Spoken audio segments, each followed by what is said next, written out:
एक जिंदा सांप राजा की लड़की के पेट में रहता था। सांप ने राजा की लड़की को अपने वश में किया हुआ था। जब रात होती तो वो कुछ देर के लिए राजकुमारी के मुख से बाहर निकलकर जंगल की तरफ चला जाता और सुबह होने से पहले ही वो फिर से उसके अंदर चला जाता। राजकुमारी इस बात से बिल्कुल अनजान थी कि उसके अंदर एक सांप ने डेरा डाला हुआ है। अनजाने में वो पूरी तरह से उस नाग के वश में थी। राजमहल में किसी को भी इस बात की भनक तक नहीं थी कि राजकुमारी के अंदर एक 7 फुट का सांप रहता है। सभी यही समझते कि पता नहीं राजकुमारी को क्या बीमारी लग गई जिसके कारण वो हमेशा अचेत रहती है। बड़े से बड़े वैद्य और हकीम भी इस बात का पता नहीं लगा पाए। लखन जब राजमहल के अंदर गया तो उसने देखा कि वहाँ पर बहुत सारे वैद्य और हकीम राजकुमारी को ठीक करने के लिए लगे हुए हैं। एक कोने में खड़े होकर चुपचाप लखन ये सारा माजरा देखने लगा। जब शाम का समय हुआ तो सभी हकीम और वैद्य धीरे धीरे करके वहाँ से चले गए।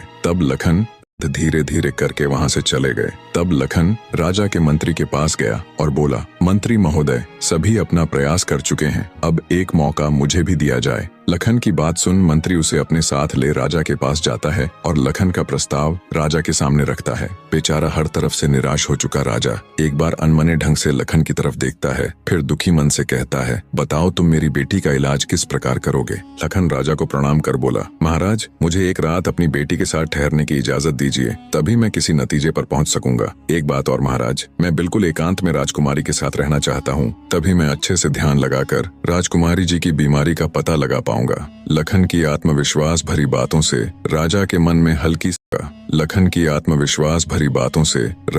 में हल्की सी उम्मीद जागी। उसने लखन को रात में राजकुमारी के साथ एकांत में रुकने की इजाजत दे दी। राजा की इजाजत मिलते ही लखन राजकुमारी के कक्ष में गया और उससे कुछ दूर एकदम चुपचाप बैठकर उसे देखने लगा। जैसे ही रात के 12 बजे का समय हुआ तो अचेत अवस्था में पड़ी हुई राजकुमारी के मुंह से सांप बाहर निकला और महल के परिसर से होता हुआ जंगल की ओर चला गया। ये सब देख लखन दंग रह गया। वो बिना कुछ हरकत किए चुपचाप वहीं बैठा रहा। जब रात का आखिरी पहर खत्म होने को आया तब वो सांप वापस लौटा और राजकुमारी चंद्रकला के मुख से होता हुआ पूरा उसके अंदर समा गया। दम साधे लखन ये सारा माजरा देखता रहा। सारा माजरा देख उसे समझते देर न लगी कि राजकुमारी होने को आया तब वो सांप वापस लौटा और राजकुमारी चंद्रकला के मुख से होता हुआ पूरा उसके अंदर समा गया। दम साधे लखन ये सारा माजरा देखता रहा। सारा माजरा देख उसे समझते देर न लगी कि राजकुमारी की सारी बीमारी की जड़ ये सांप ही है। सुबह हुई तो राजा चंद्रसेन डर और बेसब्री के मिश्रित भावों के साथ लंबे लंबे कदम रखता हुआ